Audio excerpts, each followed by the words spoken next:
education, Erasing fundamental women's rights. rights to reproductive services, We're talking about fundamental rights. student loans for youth, federal support for single mothers and children, including food and health care programs for people living in poverty. Right? We're talking about really big reforms. Some of these are statutory works and not necessarily fundamental rights in a constitutional sense. It's an They're anti-poverty statutory. plan that attacks people who are living in poverty.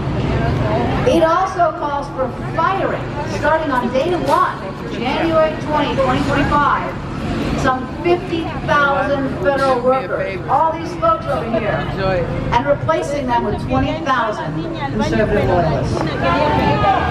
That's their Christian army that they hope will help to revise the rules. In fact, they're recruiting people to say, one criteria we want from you is to be able to help rewrite policy.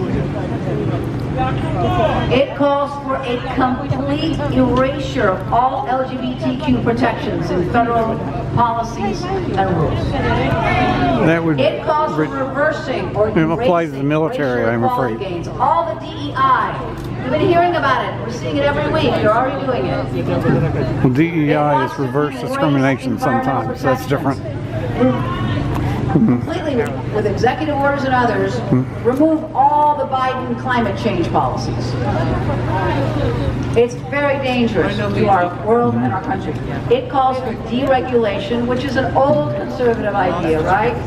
Shifting power from government to the private sector and removing the safety rules for food labeling, for water, land, and industry. I mean, I suppose I should be concerned whether it would the right to voluntarily put the ban back into the military as long as a draft, reverse everything I wrote about in my books and that has been implemented since in 2011 when Don't Ask, Don't Tell was reversed. So it could undo that in theory.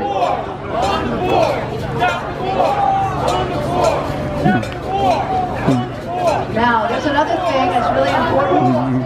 I've talked about foreign policy because we got to talk about it.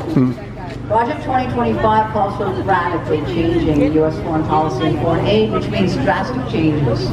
For example, a reversal of historic deterrence in missile defense and our nuclear policies. Project 2025 threatens our global security.